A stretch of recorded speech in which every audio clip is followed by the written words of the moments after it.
Now we do get to talk football. Pete, you could start us off on this, all right? We're not going to ask you to pick games. McEnroe did that last hour. I think it's more interesting to talk big picture about where you are. You guys both played football. It's one of the reasons I want to ask you about it.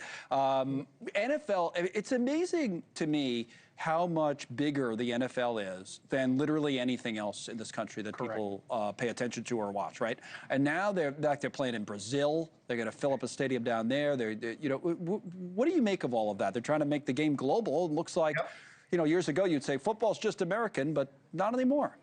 No, and they want it to be global. They've been moving in that direction actually for the better part of, call it 30 or more years, because I played something called the World Football League, where we did. Which team did you play for?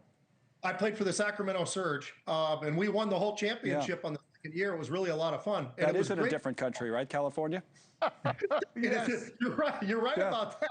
And that's where I am right now. But I will say it's absolutely incredible how excited people were back in the early 1990s. I'm talking about 91, 92. We were filling stadiums up over there in London when we'd play there, or Barcelona or Frankfurt. It was absolutely, people were rabid. They were excited about it. They love American football over in Europe. Now, do they down in South America? I really don't know. I think they're really trying to push that way.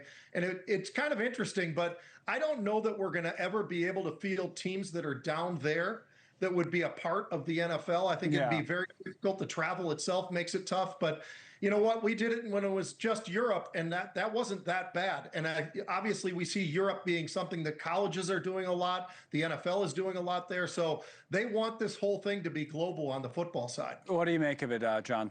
Well, it's going to be a bigger and bigger wallet that gets opened up, because obviously the billions of dollars that flow in to the NBA, well, the NFL is much bigger, draws much bigger audiences than the NBA. So if much they got, bigger. It's amazing, right? And they got a $77 billion deal from Disney.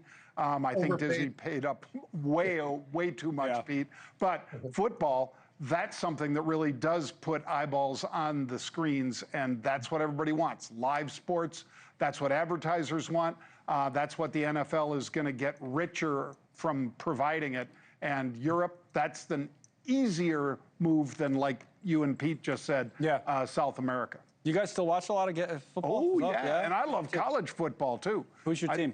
Well, college football, it would probably be Pete's team, the University of Minnesota, which is where he played. Right? I played a little out at the University of California, Berkeley, and I like that. I know Pete's going to a game out there next week for Cal versus the University of Minnesota. I never knew you were a big Berkeley guy. You kind of dressed like one with the beret, but I don't know about the rest of it that I hear from you. Yeah, exactly. Pete, thanks. It's good to talk to you, John. Great to have you here in the studio. That was fun, right?